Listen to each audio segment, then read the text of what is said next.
안녕하세요. 순환의 서재에 오신 걸 환영합니다. 여러분의 오늘 하루는 어떠셨나요? 별일 없으셨다고요? 그렇다면 최고의 하루를 보내신 겁니다. 우리가 아주 어렸을 때는 나를 특별한 사람이라고 여겼고 세상은 나를 중심으로 돌아간다고 생각했을 거예요. 그러나 어른이 되면서 모든 걸 내 뜻대로 할 수 없다는 걸 깨닫고 나는 세상의 일부라는 것을 알게 되죠. 영화나 드라마 같은 미디어에서 엄청난 성공을 거둔 사람들만을 조명하고 그렇지 못한 사람을 패배자처럼 다룰 때가 있어요. 그런데 우리의 현실은 늘 그렇게 화려할 수만은 없습니다. 특별한 일이 계속 일어난다면 그 일은 더 이상 특별하지 않은 것처럼요. 사람 사는 건 결국 다 비슷합니다. 허황된 미래를 꿈꾸는 대신 하루하루 주어진 시간을 무탈하게 보내는 것. 그 하루가 누군가에겐 아주 간절한 행복일 수 있어요. 묵묵히 우리의 할 일을 하며 별 탈 없이 하루를 보낸다면 언젠가 귀한 인연, 귀한 행운이 반드시 찾아옵니다. 오늘은 오랜만에 소설책을 읽어드리려고 해요. 무탈한 하루에 안도하게 됐어. 라비니아 작가가 썼고 애플북스에서 출간한 책입니다. 이 책에는 우리를 닮은 굉장히 현실적인 여성 3명이 나옵니다. 먼저 은실. 출판사 편집부 과장으로 일하는 그녀는 별다른 취미 없이 집과 회사를 오가는 생활을 반복합니다. 그리고 성은. 그녀는 은실이 일하는 출판사의 인턴 사원으로 은실을 믿고 따릅니다. 그리고 은실의 여동생 은주. 매번 임용고시에 실패하면서 가족들과도 연을 끊고 언니인 은실과도 사이가 틀어지죠. 오늘은 이 3사람의 일상을 담담히 따라가면서 우리가 무탈하게 보내는 하루의 소중함을 일깨워드리고자 합니다. 더불어서 이 책을 무료로 읽으실 수 있는 이벤트도 마련했습니다. 고정 댓글의 링크로 네이버 카페, 책성장에 오셔서 책도 무료로 받아보시고 소감 글도 남겨주세요. 그럼 무탈한 하루에 안도하게 됐어. 함께 읽어보시죠.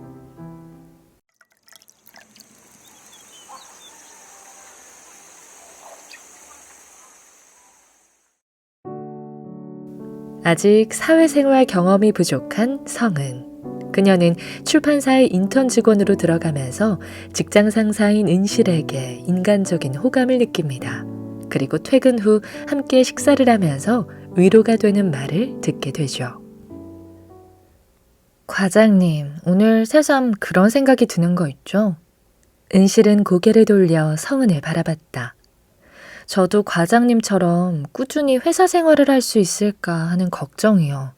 두 분처럼 한 조직에 자리를 잡는다는 게 말처럼 쉬운 일은 아니잖아요. 그래서 과장님이나 대리님이 더 대단하게 여겨져요. 와, 대단한데요? 라는 다른 사원의 말에는 감탄보다 업신여기는 조소가 어려 있었다. 그러나 성은의 말에는 악이나 비꼬는 기색이 없었다. 진심 어린 감탄이 깃든 눈빛에 은실은 멍해졌다. 회사를 오래 다닌 것에 대한 칭찬은 극성스러운 면이 있다고 생각되어 부끄러운 저항도 잃었지만 긍정적인 평가가 싫지 않았다. 한 분야에서 꾸준히 일한 경험은 쉽게 얻을 수 있는 게 아니잖아요. 그런 성실함과 공들인 시간이 멋지다고 생각해요. 전 고작 2달 정도 일했는데도 잘 해낼 수 있을지 걱정되거든요. 겨우 인턴 때부터 이런 마음을 갖는 게 나약하다 싶기도 하지만요. 저도 이 일을 계속하게 될 줄은 몰랐어요. 그땐 그저 이런 다짐의 연속이었어요. 오늘 버텼으니 내일도 버텨보자. 그럼 조금씩 나아지겠지. 생각하면서 다녔던 거예요. 저도 성은 씨 말 맞다나 자신 없어서 그만두고 싶었던 순간이 많았어요. 얼마 뒤 지하철은 정차역에서 멈추었고 한 차례 인파가 쏟아져 나간 뒤 또 다른 사람들이 빈자리를 채웠다. 방금 역에서 내린 사람들 한 명이라도 기억할 수 있어요? 은실의 물음에 성은은 고개를 저었다. 아니요, 제대로 보지 못했어요. 은실은 표정 없는 얼굴로 휴대폰을 보거나 피로에 지쳐 눈을 감은 이들을 둘러보며 말했다. 지하철에 있는 사람들의 얼굴이 기억에 남지 않는 건 누가 내리더라도 또 다른 이들이 빈자리를 채우기 때문일 거예요. 그 사이에 지하철은 멈추지 않고 일정한 속도로 목적지를 향하고요. 회사도 마찬가지예요. 내가 없더라도 일은 돌아가거든요. 못 견뎌서 그만두더라도 대체할 인원은 있어요. 내가 아니더라도 이 일을 할 사람은 얼마든지 있다는 것을 의식하면 조직에서 나의 역할은 언제든 폐기 가능한 것으로 느껴지기도 해요. 산적해 있는 많은 일들을 처리하는 부품으로 사는 것 같은 기분이 들 때 힘들고 불안하죠. 성은은 말없이 은실을 바라봤다. 겁을 먹은 듯한 얼굴, 그 투명한 표정에 은실은 부드럽게 말을 이어갔다. 모든 게 어설프고 위축됐던 내 신입 때와 비교하면 성은 씨는 잘 해내고 있어요. 그러니 심각하게 고민하지 말아요. 그저 하루하루 견뎠고 연차가 쌓였다. 정글짐같이 유기적으로 연결되어 있는 회사의 규율과 동료 관계에 지칠 때도 많았다. 버틸 힘이 없어 무너진 날도 있지만 그럼에도 다시 오르고 또 올랐다. 업무 사이에 연결된 긴밀한 파이프를 오르내리며 점차 사회인으로서 적응해갔다. 하고 싶은 말을 마음껏 내뱉는 배짱은 기질상 갖지 못했지만 부당한 일들이 우물같이 쏟아질 때 자신을 보호할 방수 커버 같은 마음의 두께도 조금은 생겼다. 과장님, 궁금한 게 있는데요. 경력을 오래 쌓으면 어떠세요? 일과 사람 관계 같은 것에 능숙해지나요? 지금도 고민하고 머뭇거려요. 어떤 영역의 고민은 시간이 흐름에 따라 해결되는 게 아니라 조금 더 큰 둘레로 넓어지거나 근본적인 물음표를 던지거든요. 반드시 통과하거나 거쳐야 할 관문처럼. 성은의 표정에 은실이 던진 말의 뜻을 바로 이해하기 어려워하는 기색이 비쳤다. 은실은 희미하게 웃으며 설명을 이어갔다. 입사했던 때만큼 심각하게 생각하지 않는 건 좋아요. 직책에 따른 책임의 무게는 있지만 나 한 사람으로 인해 회사가 휘청이지 않는다는 걸 기억하면 부담을 비울 수 있어요. 혼자가 아니라 여러 사람들이 함께해 나가는 일이기에 주어진 몫에 최선을 다하면 되고요. 그 안에서 때론 내가 부품처럼 느껴질 수도 있겠지만 자신의 역할이 다른 사람으로 대체될 수 있다고 해서 무가치한 건 아니에요. 그 안에서 배운 경험은 오롯한 나의 것이고 시간이 흐르더라도 결국 내 안에 남아요. 어떤 형태로든. 그렇군요. 의미 없는 게 정말 아니네요. 은실의 말에 경직되어 있던 성은의 표정이 느슨히 풀어졌다. 혼자 해나가는 일이 아니니까 너무 염려하지 말아요. 우린 한 부서 안에서 합을 맞춰 일하는 동료니까요. 지금처럼 같이 일하다 보면 조금씩 능숙해질 거예요. 동료 사이에 일정한 거리를 두는 건 은실에게 자연스러운 일이었다. 친한 동료일지라도 적절한 경계를 두며 사적인 용무로 연락한 일이 한 번도 없었다. 그러나 같이 일하는 시간만큼은 서로에게 고생했어요 라거나 잘하고 있어요 라는 격려를 건네면 좋지 않을까. 그 정도 거리일지라도 우리라는 맥락으로 묶일 수 있다는 생각이 은실은 문득 들었다. 그건 성은이 건넨 말 덕분이었다. 회사에 들어오면서 얻은 안정감이 되게 큰 것 같아요. 우리라는 소속이 있다는 게 얼마나 안심되는지 몰라요. 그런 틀 없이 취업을 준비하던 시간은 불안의 연속이었어요. 입사한 뒤에는 마음이 어떻게 변했어요? 훨씬 좋아졌어요. 특히 엄마가 제일 기뻐하세요. 뭣도 모르던 녀석이 회사라는 곳에 들어가서 밥벌이 한다는 게 좋으셨나 봐요. 잘 버텨라, 잘 배워라. 그렇게 말씀하세요. 성은은 사원증을 손에서 놓지 않으려는 듯 꼭 쥐었다. 그 시선에서 한 명의 사회인으로서 갖고 있는 책임감과 떳떳한 자녀로 남기를 바라는 진심이 온존되어 있는 것이 느껴졌다. 아직 20대인 인턴 사원에게 따뜻한 말을 건네주긴 했지만 은실 또한 흔들리는 삶을 살고 있습니다. 회사에서도 딱히 인정받지 못하고 인간관계는 어려웠으며 혼자 사는 외로움도 그를 힘들게 하죠. 이런저런 생각을 하며 걷다 보니 고등학교 동창인 선아의 회사 근방까지 오게 됐다. 연락을 취하자 그녀는 반색하며 퇴근 후 저녁이라도 먹자고 답했다. 오랜만에 본 선아의 얼굴은 제법 밝았다. 이직한 회사의 업무 프로세스를 숙지하는 일에 대한 피로도가 엿보였지만 일정 정도 여유가 있었다. 새로 들어간 회사는 어때? 은실의 물음에 선아는 눈두덩이를 손가락 끝으로 매만지며 고개를 저었다. 아직 정신없어. 결혼식 준비할 때만큼이나 바빠. 좀 더 여유를 두고 시작할 줄 알았는데 생각보다 금방 시작해서 놀랐어. 자가 마련하려면 같이 벌어야지. 둘이 바짝 모으면 2, 3년 뒤에는 집도 마련할 것 같아. 얼마간 안부만 주고받던 선아를 만난 건 넉 달 만이었다. 그녀는 결혼의 장점과 정서적 안정감에 대해 터놓았다. 경험해 본 적 없는 세계에 관한 설명에 은실은 고개만 끄덕였다. 오래 알고 지낸 친구였지만 미혼 시절에는 어떤 주제로 대화를 나눴는지 기억나지 않았다. 선아는 연애에 관심 없는 은실의 미래에 대해 걱정의 말을 건넸다. 너도 이제 연애해야지. 우리 중에는 너랑 영지만 남았어. 은실이 고개를 가로젓자 선아는 눈을 흘겼다. 그러다 혼자 살려고? 남편한테 물어볼 테니까 소개 받아볼래? 됐어. 요즘은 연애하고 싶은 마음도 딱히 없어. 혼자인 게 오히려 편해. 내 편이 있다는 게 얼마나 중요한데. 인연이 있으면 만나겠지. 남일처럼 말한다. 연애도 노력해야 할 수 있는 거야. 말을 이어가던 선아는 울긋불긋한 은실의 목덜미를 발견한 뒤 놀라서 물었다. 근데 너 목덜미에 뭐야? 피부염? 은실은 얼굴을 붉히며 목 부근을 손으로 쓸어내렸다. 대상포진이래. 마침 너희 회사 근방에 있던 병원에 갔다가 연락한 거야. 우리 나이에 벌써 대상포진? 그러고 보니 얼굴도 수척해진 것 같고 안색도 창백한데. 야근 좀 했다고 곳에 몸이 놀랐나 봐.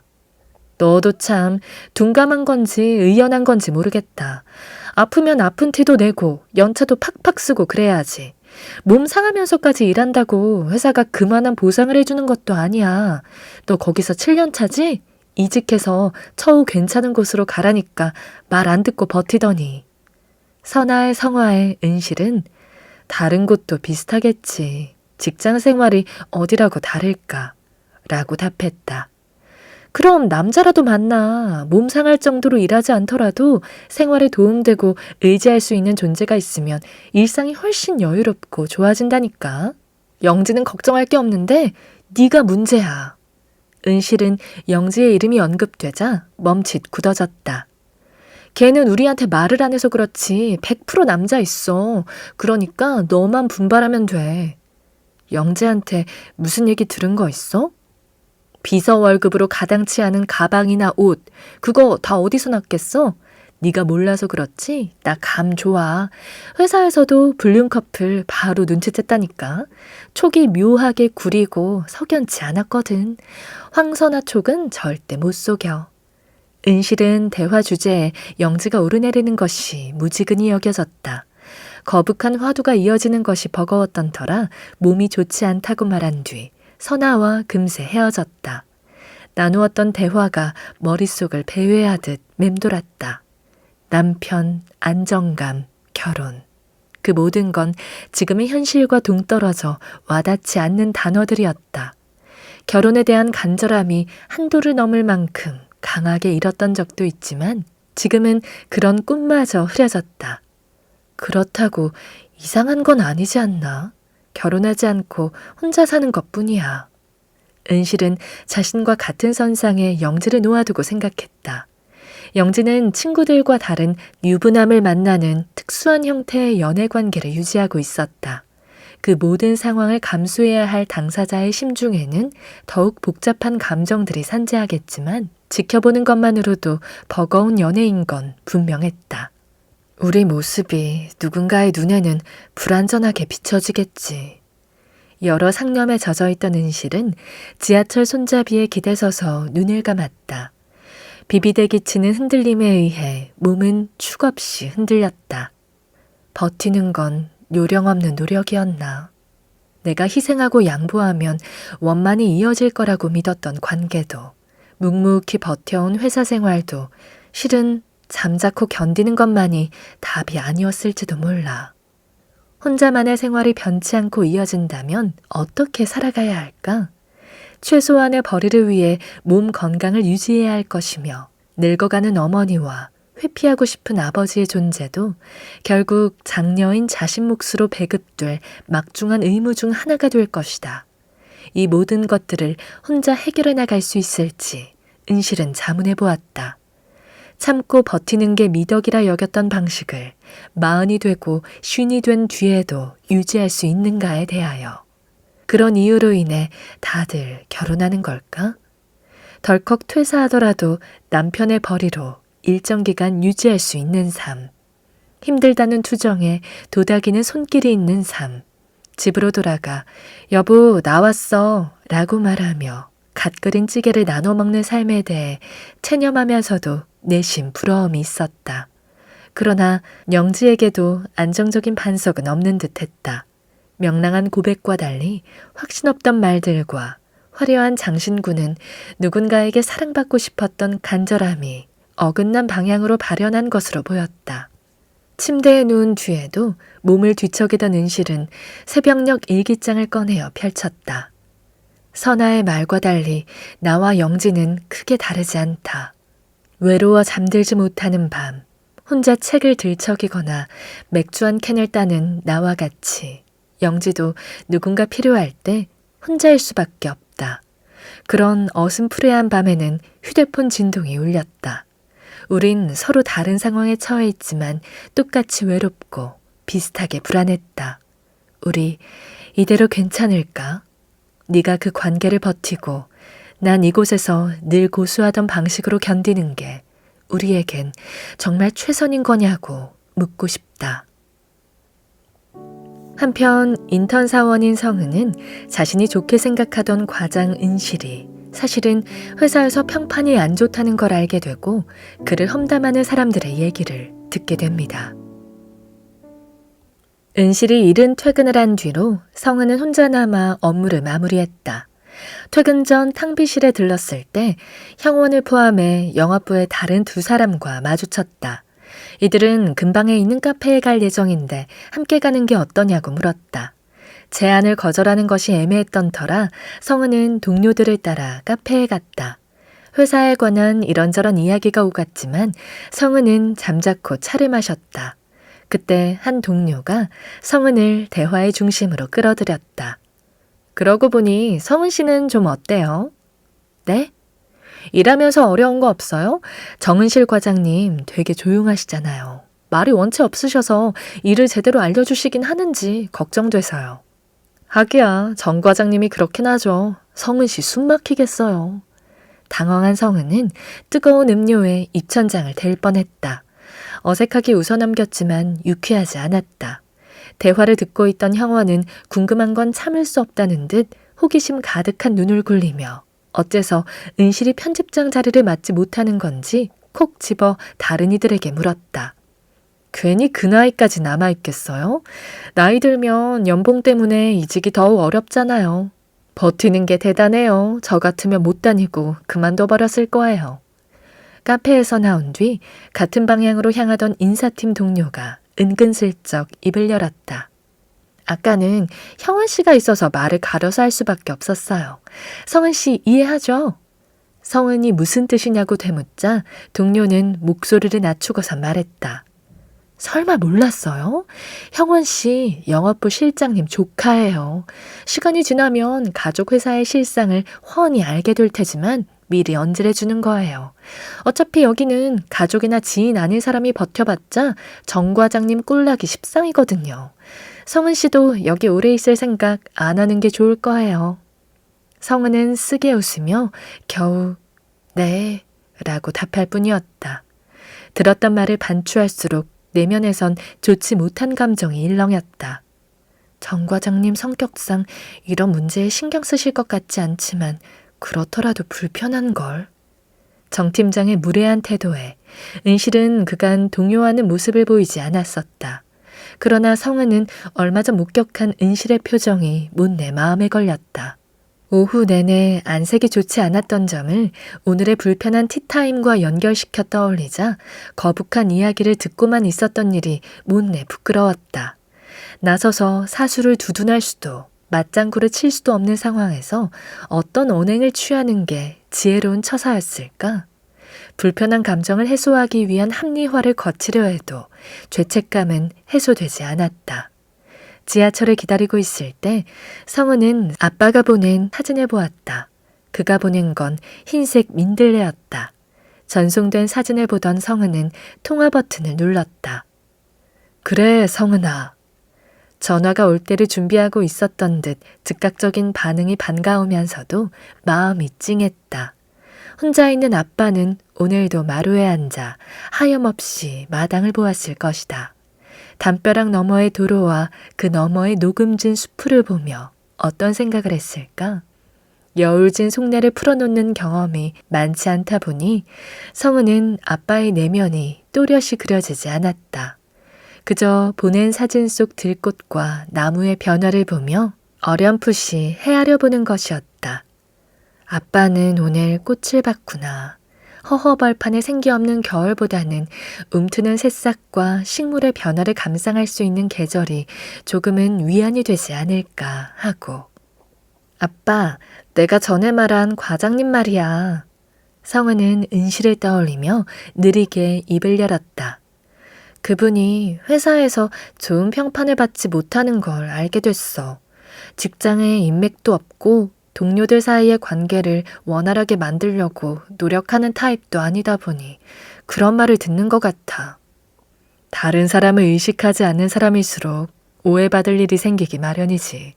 그렇지만 알면 알수록 좋은 분인 것 같다고 말하지 않았어? 맞아. 과장님은 그런 평판에 신경 쓰지 않아. 그런데 이상하지? 사람들의 말을 듣는데 내 마음이 거북하고 불편했어. 성은이 나직하게 말을 이어가고 있을 때 맞은편 노선에서 지하철이 들어왔다. 거대한 몸체가 철로로 들어서며 일으키는 기계음이 말소리를 덮쳐 성은의 음성은 희미하게 울렸다. 문이 열리고 사람들이 쏟아져 내렸다.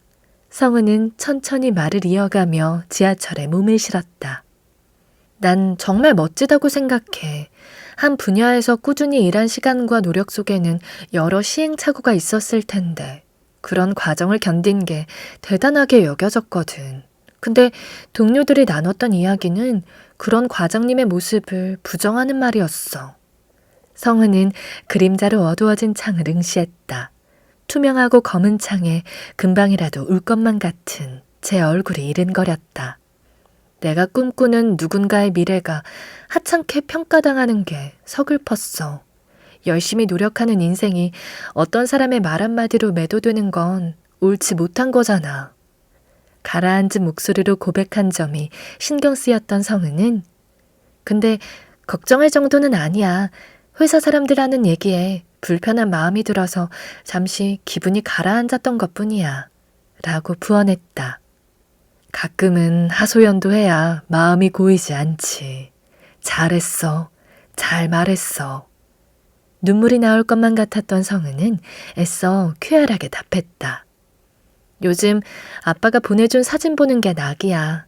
여기서는 그 흔한 개망초도 거리에서 보기 어려워. 마당에 꽃들이 제법 예쁘게 피었어. 참 예쁘더라. 근데 네 엄마는 흰 민들레가 암에 좋다면서 뜯으려기에 내가 아서라 하며 말렸단다. 엄마는 아빠한테 주려는 거였을걸? 성은이 작게 웃었다. 점차 웃음이 희미해지자 석원은 천천히 입을 열었다. 성은아, 네가 말한 그 상사분은 말이다. 그냥 자기 방식대로 잘 피어있는 것 같다. 문득 성은은 울음으로 목구멍이 꽉 막히는 기분이 들었다. 여기 말고 다른 곳으로 가는 게 좋을 거예요. 이 회사에서 인맥도 없이 버티면 정 과장님 꼴나요. 라는 동료의 말이 숨을 옥죄는 듯 했다.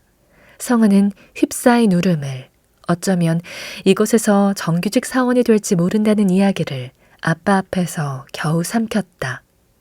소박한 꽃이라 해서 피어나는 노력이 덜한 건 아니야. 오히려 척박한 조건에서 평범하게 피어나기 위해선 부단한 노력이 있어야 할지도 몰라. 특히 흰 민들레는 온도에 민감하게 영향을 받는 데다 무자비하게 채취하는 손길로 인해 보기 어렵거든. 그러니 더 귀할 수밖에. 열악한 조건에서도 자리를 지켜낸 건 제 몫에 맞게 잘 피어난 꽃 같은 일이야. 성은은 아빠의 말을 공감하듯 고개를 주워겼다. 움직이는 지하철 안, 차창으로 붉은색, 푸른색, 흰색의 번진 빛이 밀집되어 있는 검은 도심이 눈에 담겼다. 성은은 불안으로 달아오른 내면을 무채색 어둠으로 칠해나갔다. 어둠 속에서 눈을 깜빡이자 사진에서 봤던 흰 민들레가 작은 몸을 흔들고 있는 자태가 희미하게 보이는 것만 같았다. 성은은 은실을 바라보며 어떤 감정을 느꼈을까요? 그는 회사 내 생활을 버텨보려 했습니다. 알게 모르게 무시하고 깎아내리는 사람들 속에서요. 하지만 참는 것이 능사는 아니죠. 어느 날 결단을 내립니다. 은주야, 나 회사 그만둘지도 몰라. 갑자기? 몸이 안 좋아서 그러는 거야? 은실은 고개를 저으며 말을 이어갔다. 그냥 너무 오래도록 있어서 그런지 이제 다른 방향으로도 가보고 싶어졌어. 잠시 쉬면서 앞으로의 미래에 대해 생각해보고 싶기도 하고. 아프지 않았다면 이런 결심은 하지 못했을 거야. 마음 완전히 정한 거야? 언니는 누구보다 안정적인 생활을 바랐잖아. 그랬지. 근데 마음에 안정감을 주는 일이라 믿었던 게 실제적으로 나를 뒷받침해 준 건 아니었어. 단지 지금 겪는 무기력과 불편을 감수하는 편이 미래의 불행을 막는 일이라고 믿었던 거지. 사실 나 이 고민 되게 오래전부터 했거든. 그간 일을 그만두지 못한 건 애인과의 결혼이 무산되고 그가 떠났기 때문만은 아니었다고 은실은 덧붙여 설명했다. 난 애초에 이 회사에서 버티는 것 외에 다른 방법을 시도할 엄두를 못 냈어. 이직하더라도 이곳과 다르지 않을 거라 생각하면서 체념했던 거야. 언젠가 좋은 남자를 만나면 다른 삶이 열릴 거라 생각하면서 그런 외부적 계기가 마련되어야만 새 삶을 살게 될 거라고 믿었어. 그렇게 믿어온 시간들을 후회해? 미련하게 버틴 시간에 대한 아쉬움은 있지. 전에 그 남자를 만날 적에도 비슷했어. 점점 나에 대한 태도가 무심하게 바뀌는 걸 보면서 이 감정이 과민한 거라고 생각하며 부정했거든. 소진된다는 기분이 역력해도 친구나 동료의 일방적인 하소연을 듣는 위치에 날 그대로 놓아두었고 그간 나는 버티고 참는 가학적인 형태로 자신을 함부로 다뤄왔던 거야. 은실은 그간 느꼈던 감정과 떠오른 생각들을 차분히 고백했다. 걱정보다는 모호한 긍정을, 단절보다는 허술한 연결을 택했고 그 선택에 회의적 의문을 품게 된 건 얼마 전이었다. 참고 버텨온 시간이 7년이야. 누군가는 쉽게 하는 퇴사나 이직이 나한테는 참 어려웠어. 은실의 음성에는 낙심하여 모든 걸 내려놓는다는 느낌보다 그러준 상태로 이어가던 집착을 비워낸 듯한 후련함이 배어 있었다.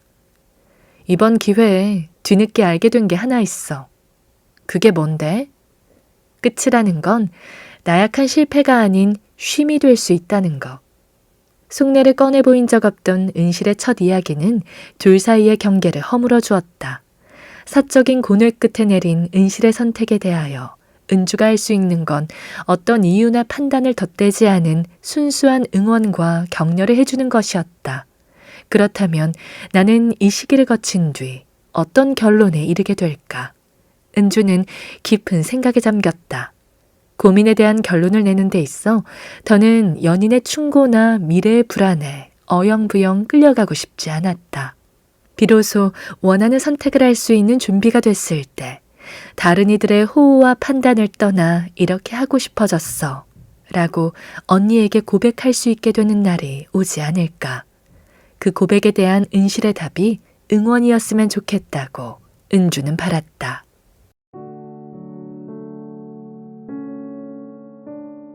편집장은 성은에게 어째서 원고가 이것밖에 없느냐고 물었다. 감리에서 가져온 가제본이 실제로 요구한 수량과 달라 화가 난 듯했다. 다시 재본을 해오는 번거로움은 심각할 정도의 문제가 아니었지만 추가 인쇄를 하는 일에 대해 편집장은 답답하네 정말 이라고 중얼거리며 작은 소리로 짜증을 부렸다. 인쇄본을 추가로 가져온 뒤에도 굳이 말해야 하는 거예요? 제대로 된 상사한테 기본부터 못 배워서 그런가? 라는 말로 무안을 주었다. 일머리가 없다는 말은 참을 수 있었지만 회사를 떠날 사람까지 운운하며 격앙된 감정이 뒤섞인 말로 인격적인 모독을 일삼는 건 참기 힘들었다.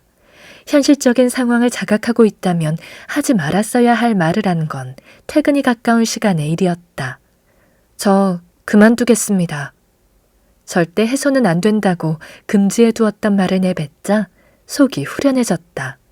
편집장은 퇴사 의사를 밝히는 성은에게 한 번 더 생각해보라고 권유하지 않았다. 놀랍다는 반응도 아니었다. 마치 오래도록 기다렸던 항복의 표시를 듣고 만족한 승자처럼 보였다. 회사를 나오며 성은은 사원증을 자리에 놓아두었다. 당장 어떤 알바든 닥치는 대로 찾아야 한다는 불안이 일었지만 시종 평가를 의식하던 긴장에서 해방될 수 있다는 안도감이 더 컸다. 고향으로 돌아가고 싶다는 생각을 하지 않았던 건 아니지만 올 여름은 다른 일들을 하며 버틸 힘이 남아있다고 중얼거렸다. 바람이 찬 겨울이었다면 애저녁에 짐을 챙겼을지도 모른다. 치명적인 상흔과 닮은 부채감을 안고 돌아가도 고향집에선 늘 보던 풍경이 기다리고 있겠지. 그곳은 내가 떠나오기 전과 비교했을 때 조금도 달라진 게 없으리라. 마루에 앉아 하염없이 마당을 보는 아빠를, 늦은 시간에 일을 끝내고 돌아오는 엄마를 기다리며 난 어떤 일을 할 수 있을까? 성은은 골똘해졌다. 그러나 아직은 전기세나 연료비에 대한 부담을 갖지 않아도 되며 먼 거리를 걷는 수고도 기꺼이 해낼 수 있는 계절이었다. 매섭게 추운 날씨에는 어느 손가락이 쉬 곱듯 강한 의지로 거머쥔 마음도 힘을 잃기 쉬웠다. 그래서 엄마는 겨울이 싫다고 말했었다. 추운 날씨에는 괜스레 마음이 심란해진다고. 계절 따라 그대로 얼어버린 마음이 다시 부드럽게 이완되지 않는다고 넋두리를 늘어놓았다. 일이 힘든 건 견딜 수 있었지만 관계에서 겪는 어려움은 극복할 수 있는 부분이 아니라는 것을 성은은 이번 기회에 실감했다. 어떻게든 이곳에서 버텨야 한다는 생각 대신 훼손되지 않은 온건한 상태로 일할 수 있는 새 조직을 찾겠다고 결심하자 마음이 편안해졌다. 성은에게 그곳은 그저 내 자리가 아니었을 뿐입니다. 맞지 않는 곳에서 굳이 버텨야 할 이유는 없어요. 그녀는 그렇게 자신을 힘들게 하던 것들을 끊어냄으로써 비로소 자유로워집니다. 그렇다고 그 자유로움이 엄청난 부를 거머쥐거나 대단한 이상형을 만나거나 하는 것이 아니죠. 그저 무탈한 하루를 보내는 것. 딱 그거 하나입니다. 그것을 우리는 행복이라고 부릅니다. 한편 가족들과 연을 끊고 지냈던 은실의 동생 은주도 그걸 깨닫게 되고 가족들과의 관계를 회복하면서 홀가분한 마음이 됩니다. 은주가 자주 들리던 서점에서 우산을 빌린 적이 있는데 우산을 다시 가져다주는 마지막 장면이 저는 꽤 인상 깊었어요. 입구에서 푸르른 잎을 흔드는 율마가 반겨주었다. 원하는 만큼 빗줄기를 흠뻑 맞은 잎사귀는 기분이 좋은 듯 하늘로 명랑하게 솟아있었다. 잎의 테두리를 손끝으로 만지자 가늘고 부드러운 잎이 닿는 느낌이 좋았다. 너울지듯 푸르른 잎사귀가 바람에 흔들리는 광경을 보고 있을 때 입구에서 나온 서점 주인과 마주쳤다. 남자는 웃는 얼굴로 오셨어요? 하고 인사를 했다. 마치 은주가 이곳에 방문할 것을 알고 있었던 것처럼 자연스러운 반가움이 느껴졌다. 생각보다 빨리 오셨네요. 마침 비가 오려는지 이곳에 처음 방문한 날처럼 하늘이 흐려서요. 생각난 김에 우산 가져다 드리려고 왔어요. 잊지 않고 가져다 주셔서 감사해요. 빌렸던 우산에 이니셜이 있던데 본래 주인의 이름인가요? 은주는 쥐고 있던 우산의 손잡이를 가리키며 물었다. 그건 단골 손님의 우산이에요. 원래 있었던 것 대신 본인이 사용하시던 걸 가져다 두셨어요.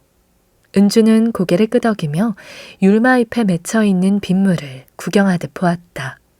저 식물 볼수록 색이 참 예뻐요. 이름이 율마였죠? 맞아요. 생기가 없다가도 빗물을 머금으면 언제 그랬냐는 듯 살아나요. 그러고 보니 처음 온 날에도 이 부근에 율마가 있었어요. 그날도 비가 왔던 것 같은데. 그러게요. 어쩌다 보니 오늘도 비가 오는군요. 날씨 요정은 못 되나 봐요.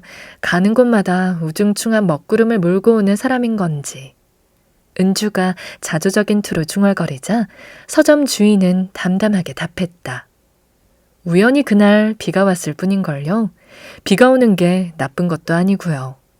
그렇지만 우연찮게 오늘 날씨가 맑았더라면 어땠을까 싶어서요. 은주는 율마의 여린 잎을 아이의 뒤통수를 쓸어주듯 매만졌다. 쏟아지던 빗줄기가 잦아들면서 남자의 음성이 또렷하게 들렸다. 귀한 것들은 적절한 시기에 우연히 오는 경우가 많아요. 비가 오기를 기다리는 식물들한테는 이런 날이 우연한 행운인 거예요. 생각에 잠겨있던 은주의 입꼬리가 완만하게 휘어졌다. 그러고 보니 오늘 우산을 잊지 않고 가져올 수 있었던 것도 비가 온 덕분이네요. 그 말 뒤에 은주는 조그맣게 웃으며 아주 나쁜 우연이 아닐 수도 있겠네요. 제가 여기 온 건 비가 온 것도 한몫했으니까 라고 중얼거렸다. 남자는 화분을 두 팔로 지탱하며 천천히 계단을 내려갔다. 은주는 그를 따라 안으로 향했다. 그날 서점에서 흘러나오는 음악은 성은이 알려준 곡 중 하나였다. 몇 번이나 반복적으로 들어서 귀에 익은 선율이 들리자 은주는 반가움을 느꼈다. 오늘 저와 함께한 시간 어떠셨나요? 편안한 시간이 되었길 바라며 또 들러주시길 기다리겠습니다.